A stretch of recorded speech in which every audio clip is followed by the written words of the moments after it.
ओम विष्णु विष्णु गुरु जम्बेश्वर भगवान की जय हो।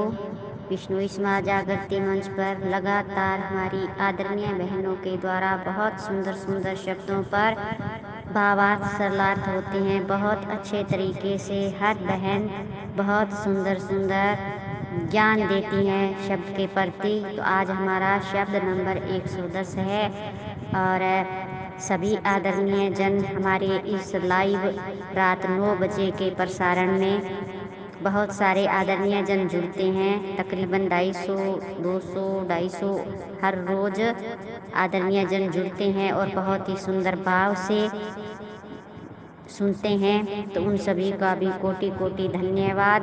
और आज गुरु महाराज हमें शब्द नंबर 110 में कह रहे हैं, मथुरा नगर की रानी होती होती पाटन दे रानी, तीर्थवासी जाति लूटे अति लूटे खुरसानी, मानक मोती हीरा लूटिया जाय बालूदा धानी।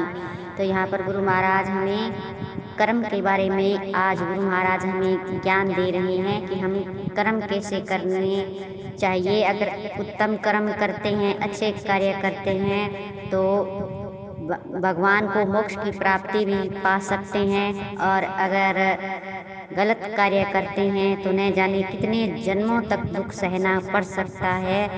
और कितना ही बड़ा जो गुरु महाराज कहते हैं कि घोर नरक की प्राप्ति भी आप कर सकते हो। तो आपके गुरु महाराज कहते हैं कि आपके कर्म ही है, आप कर्मों के अनुसार जैसा आप कर्म करोगे वैसा आप फल पाओगे। तो यहाँ पर जो गुरु महाराज का शब्द है बहुत ही सुंदर शब्द है कि गुरु महाराज कहते हैं कि अपने कर्म श्रेष्ठ रखो। कर्म अच्छे करते हैं तो परमात्मा ने हमें कर्म करने के लिए स्वतंत्र किया है। तो हम ऐसे कर्म क्यों करें जिससे हमें खुद को तकलीफ हो, परिवार को तकलीफ हो और फिर पूरी दुनिया में पूरी प्रजा को दुख हो। ऐसा कार्य नहीं करना चाहिए। तो गुरु महाराज यहाँ पर कहते हैं, गुरु महाराज से जब जिज्ञासुओं ने पूछा कि महाराज जो जंबलाव की खुदाई हो रही थी, तब गुरु महाराज के सामने जिज्ञासुओं ने प्रश्न किया कि एक महिला है जो दिन रात कार्य करती थी और बहुत ज़्यादा वो कार्य करती थी और सभी से कहीं ज़्यादा बहुत ईमानदारी के साथ सुबह से लेकर रात तक वो कार्य करती थी, ना किसी से बोलती थी, ना खाती थी, ना पीती थी। इस चीज को जब उन जिज्ञासुओं ने नोटिस किया कि ये हमसे ज़्यादा भी कार्य कर रही है और दिन से लेकर रात तक ये कार्य करती है, महिला है कौन, तब उन्होंने गुरु महाराज से इसके बारे में पूछा। तब गुरु महाराज ने यह शब्द सुनाया जो हर प्राणी के लिए है। यहाँ पर किसी नारी का कर्म या किसी पुरुष या नारी के कर्म से नहीं, बल्कि पूर्ण मानव जाति के कर्म की बात गुरु महाराज यहाँ बता रहे हैं कि कर्म हमें श्रेष्ठ करने चाहिए। तब गुरु महाराज ने यह शब्द उनको सुनाया कि मथुरा नगर की रानी थी वो, मथुरा नगर के राजा की मृत्यु हो जाने के पश्चात उस रानी को राज्य का अधिकारी बनाया गया। वो पटरानी थी तथा पूर्णतया अधिकारिणी बनने के बाद तो उसको अच्छे कर्म करने चाहिए थे, किंतु इसने क्या किया कि तीर्थवासी जाति लूटे अति लूटे खुरसानी, मानक मोती हीरा लूटिया जाय बलूदा धानी। तो गुरु महाराज कहते हैं कि इसने हद से ज्यादा ऐसी लूट पाट की। जो व्यापारी यमुना और गंगा आदि तीर्थों में स्नान करने के लिए आते थे, बड़े बड़े धनवान सेठ भी थे और जिनके पास बहुत सारे, जब तीर्थों पर जाते हैं तो उनके पास जो धन होता था, हीरे माणक मोती और बहुत सारा धन वो लेकर ही तीर्थ यात्रा पर निकलते थे। तो उन सब को लूट लिया गया। रानी के कर्मचारियों ने जब उन तीर्थ यात्रियों ने मना किया कि भाई हम यहाँ व्यापार करने नहीं आते, हम तो यहाँ तीर्थ करने आते हैं, उन्होंने जब मना किया तब कर्मचारियों ने जाकर रानी से भी बताया तो रानी ने और अत्याचार बढ़ा दिए। और इतना अत्याचार बढ़ाया, इतनी मतलब बहुत ज़्यादा धन लूटने का कार्य, किसी को मारना पीटना, हर तरीके से उसने लूट करवाई। और कर्मचारियों को तो जैसे वो आगे है रखे हुए होंगे, वो तो क्या करें, उनको तो जैसा राजा का आदेश होगा वैसा कार्य उनको करना पड़ेगा।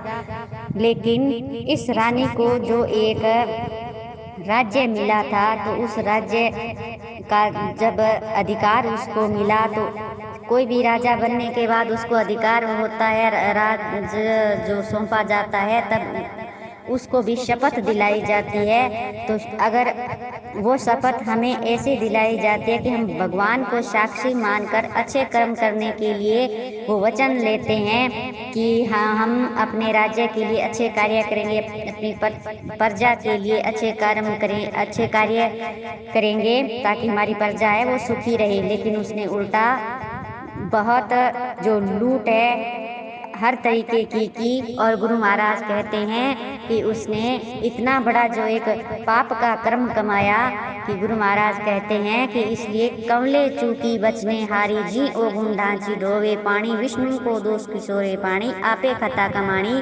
तो यहाँ पर बहुत ही गहरी बात गुरु महाराज ने कही है। हमारी पूर्ण मानव जाति के ऊपर ये बात है कि जब हम वहाँ से हम परमात्मा के पास से जब इस मृत्यु लोक में आते हैं तब भी हम एक कमल एक वचन लेकर आते हैं परमात्मा से कि हम उस मृत्यु लोक में जाएंगे, अच्छे कर्म करेंगे, अच्छे कार्य करेंगे, परमात्मा का नाम लेंगे और फिर वापिस हम आपके पास वापिस आएंगे। कितना बड़ा प्रतिज्ञा हम लेकर आते हैं, वचन देकर आते हैं परमात्मा को, लेकिन इस धरती पर आते ही सब कुछ भूल जाते हैं और अपना कर्म है वो अपनी मर्जी के मालिक होते हुए न जाने क्या क्या गलतियां कितने कितने पाप कर बैठते हैं जिससे हमारा जन्म और मृत्यु हम खुद ही बिगाड़ लेते हैं। तो यहाँ पर गुरु महाराज का बहुत बड़ा संदेश इस शब्द के माध्यम से कि रानी ने जो राजा प्रजा ईश्वर के सामने जो कमल किया था, जो वचन दिया था, वो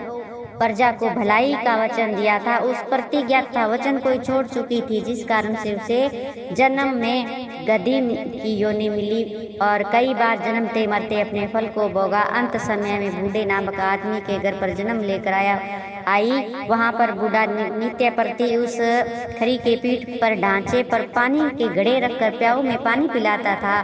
तो वो तो पुण्य कर रहा था, तो जिसे कुछ जो भाग है उस रानी को भी मिला क्योंकि वो भी यही कार्य करती थी और पानी प्यासों को पानी पिलाया करती थी जिससे उसके खोटे कर्मों का दुख कुछ कट गया। और अब यह स्त्री अपने मानव जीवन जो मनुष्य योनि के रूप में स्त्री बनकर आई है तो तालाब से मिट्टी निकाल रही है, इसके सभी कर्म इससे छूट जाएंगे, फिर जन्म मरण के चक्कर में नहीं आएगी। तो यहाँ पर गुरु महाराज का बहुत बड़ा संदेश है प्राणी मात्र के लिए।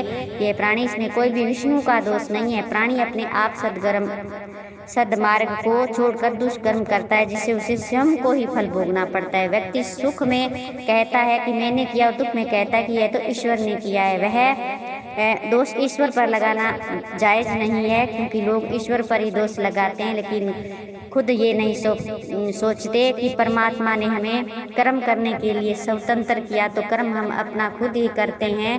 तो गुरु महाराज कहते हैं व्यक्ति स्वयं ही तो कर्म करता है, स्वयं ही भोगता है, इसमें परमात्मा का बीच में कोई हाथ नहीं होता। हम जैसा कर्म करेंगे वैसा फल पाएंगे।